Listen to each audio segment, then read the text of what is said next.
नमस्कार दोस्तों, ज्ञान प्रोवाइडर में आप सभी लोगों का हार्दिक स्वागत करता हूं। मैं हूं आपका ज्ञान प्रोवाइडर। और अगर आपको मेरी वीडियो देखनी है तो प्लीज़ सब्सक्राइब करें और बेल आइकन में प्रेस करें।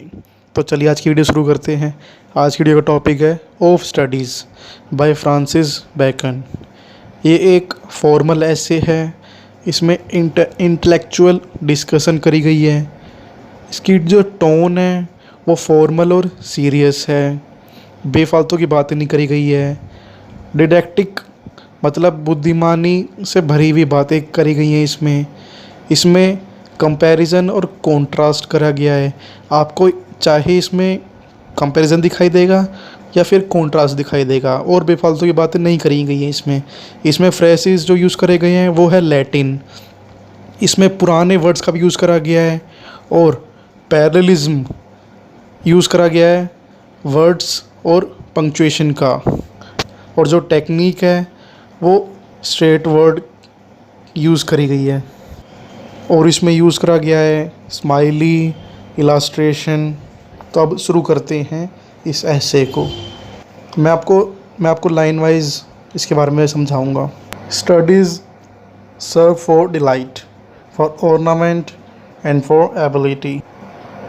इसमें बता रहा है कि स्टडी 3 चीज़ों के लिए काम आती है: डिलाइट के लिए, ऑर्नामेंट के लिए और एबिलिटी के लिए। यानी कि डिलाइट मतलब आप खुद अपने लिए पढ़ रहे हैं। ऑर्नामेंट मतलब कुछ भी आप काम कर रहे हैं वो दिखावा कर रहे हैं।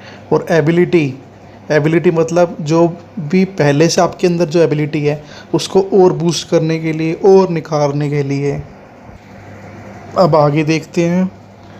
For expert men can execute and perhaps judge of particulars one by one, but the general counsel and the plot and marshalling of affairs come best from those that are learned। यानी कि जैसे एक व्यक्ति अनपढ़ है वो आम काम, डेली रूटीन काम तो कर पाएगा, और जो डीप चीज़ें हैं यानी कि जिसमें दिमाग लगाना पड़ता है वो बस वो ही कर पाएगा जो कि लर्नेड है या वो व्यक्ति सीखा हुआ है। और इन लाइनों में इलास्ट्रेशन का प्रयोग किया गया है। इलास्ट्रेशन का प्रयोग जब करते हैं जब किसी पोइट ऑथर को कुछ लाइनें समझाना हो। इसका मतलब ये होता है। अब आगे देखते हैं। To spend too much time in studies is sloth. मतलब यहाँ पे लिटोट्स का प्रयोग किया गया है। लिटोट्स मतलब आप कभी कोई भी चीज़ को पॉजिटिव को नेगेटिव में ट्रांसफ़र करें या बताएं। To use them too much for ornament is affection. Again litotes का प्रयोग किया गया है। To make judgement wholly by their rules is the humour of a scholar. यानी कि बहुत ज़्यादा पढ़ाई करना आलस्य का प्रतीक है, स्लॉथ का प्रतीक है, और उनको ऑर्नामेंट के रूप में इस्तेमाल करना वो एक दिखावा है, अफेक्टेशन है। और अपना पूरा जजमेंट किसी पर्टिकुलर टॉपिक पे, और अपना पूरा जजमेंट पढ़ाई के बेस पे करना ये मखौल है। अब आगे। They perfect by nature and are perfected by experience. For natural abilities are like natural plants that need pruning।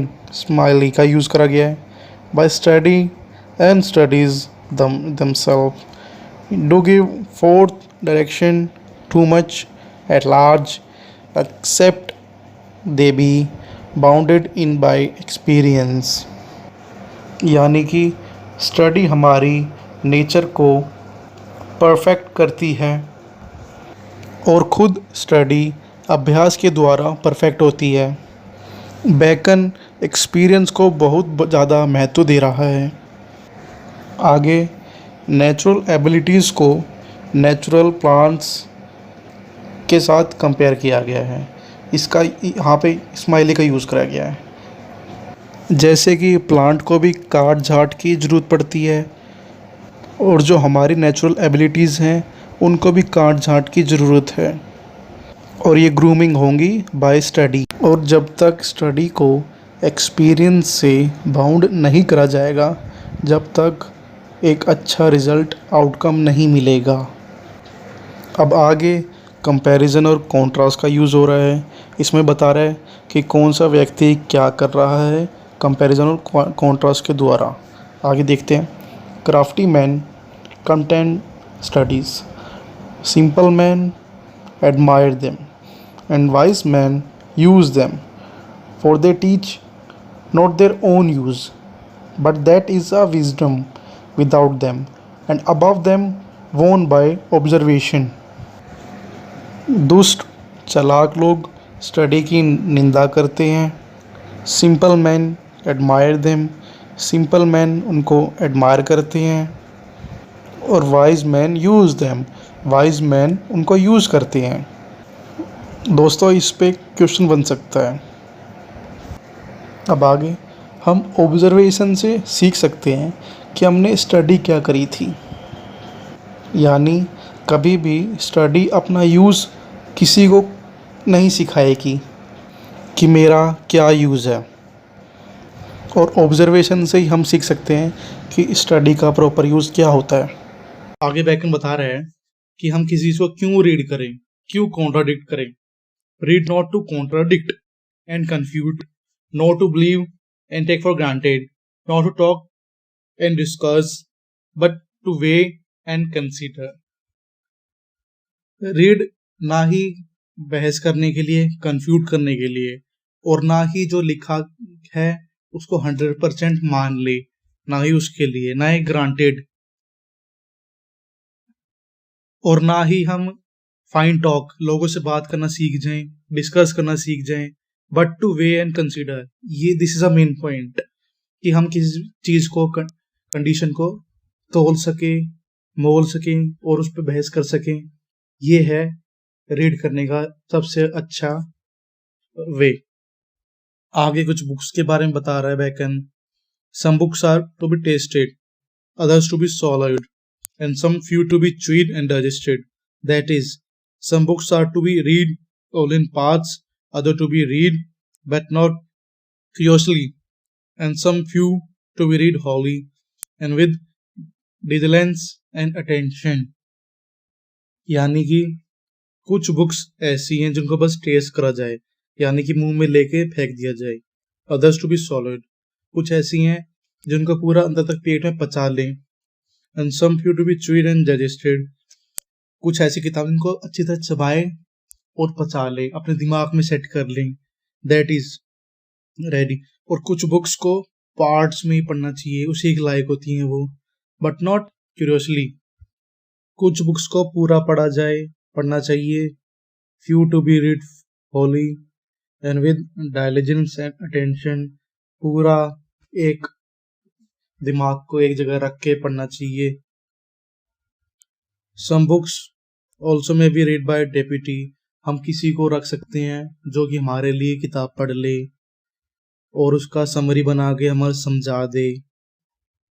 और ये डेप्यूटी बस उसी किताबों के लिए सही रहेगा जिस किताबों में आर्ग्यूमेंट कम हो, इजी लैंग्वेज में लिख रखी हो, जिससे कि इजी लैंग्वेज हो, उसको समझ आ जाए और हमें भी ज़्यादा दिमाग लगाने की जरूरत ना पड़े। ये बात है। आगे अगेन सिमिली का प्रयोग है। Distil books are like common distilled waters, flashy things. Flashy things means चमकचमाती चीजें, वस्तुएं, जैसे कि ये इंपॉर्टेंट है, ये भी इंपॉर्टेंट है, वो भी इंपॉर्टेंट है।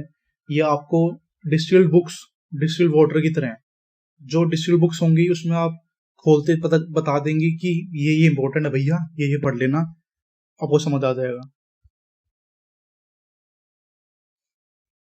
आगे फिर कंपैरिजन और कॉन्ट्रास्ट का यूज करा गया है बैकन द्वारा। Reading make the full man, conference a ready man, and writing an exact man, and therefore if a man right little he had need have a great memory. If he convert little, he had need have a present wit, and if he read little, he had need have much cunning to seem to know that he doth not. अब हिंदी में इसका मतलब समझते हैं। Reading एक आदमी को full आदमी बनाती है। अगर कॉन्फ्रेंस करेगा तो हमेशा वो रेडी रहेगा हर चीज़ों के लिए। इसका मतलब ये होता है। राइटिंग लिखेगा तो एक पूरा 100% उसमें खूबी आ जाएंगी। Exact man. Reading at perfection. Reading करेगा तो उसमें परफेक्शन आएगी, पर्सनैलिटी डेवलप होएगी, जो भी इसमें कमियां थी वो पूरी हो जाएगी। If a man right little he had need have a great memory. अगर कोई आदमी लिखता कम है तो उसकी याददाश्त तेज होनी चाहिए। अगर लिखता नहीं है तो याददाश्त तेज होती है। If he conferred little he had need have a present wit. Present wit मतलब हाजिर जवाब होगा उसके पास। अगर मनन कम करता है, कन्फर्ड लिटिल करता है, तो उसके बाद हाजिर जवाब होना चाहिए, होएगा। और अगर वो पढ़ाई नहीं करता, रीडिंग नहीं करता, वो इतना चालाक होगा, इतना कनिंग होगा कि उसको सब चीज़ों का नॉलेज होगी। वो सारी चीज़ों को समझ सकता है, टाल सकता है, अपने ऊपर कोई भी चीज़ दबाव नहीं बनने देगा। इसका मतलब ये है, उसको कोई चीज़ नहीं आती होगी, वो ऐसा प्रतीत दिखाएगा, अपनी इमेज दिखाएगा, जिससे कि अगले बंदे को लगेगा कि इसे आती है वो चीज़। ये मतलब है इसका। Histories make men wise, poets witty, the mathematics subtle, natural philosophy deep, moral grave, logic and rhetoric able to contend. History vice बनाती है, यानी कि हिस्ट्री में जो भी कमियां हुई है हम उससे सीख के वाइस बन जाते हैं। पोइट्स विटी बनाते हैं। मैथमेटिक्स सबटाइल मतलब हमारी सोचने की जो पावर होती है उसको इंक्रीज कर देते हैं। नेचुरल फिलोसफी हमें डीप बना देती है, गहराई से सोचने में मदद करती है। मॉरल ग्रेव गंभीर बनाती हैं।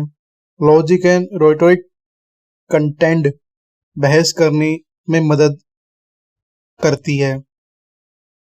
आगे एक लैटिन फ्रेज है, एबिनेट स्टूडिया इन मोर्स,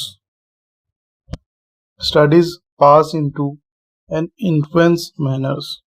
अगर हमने स्टडी करी है तो हमारे अंदर वो दिखाई देगी, हमारे आसपास के लोगों को दिखाई देगा, हम उसको प्रकट करेंगे लोगों के आगे।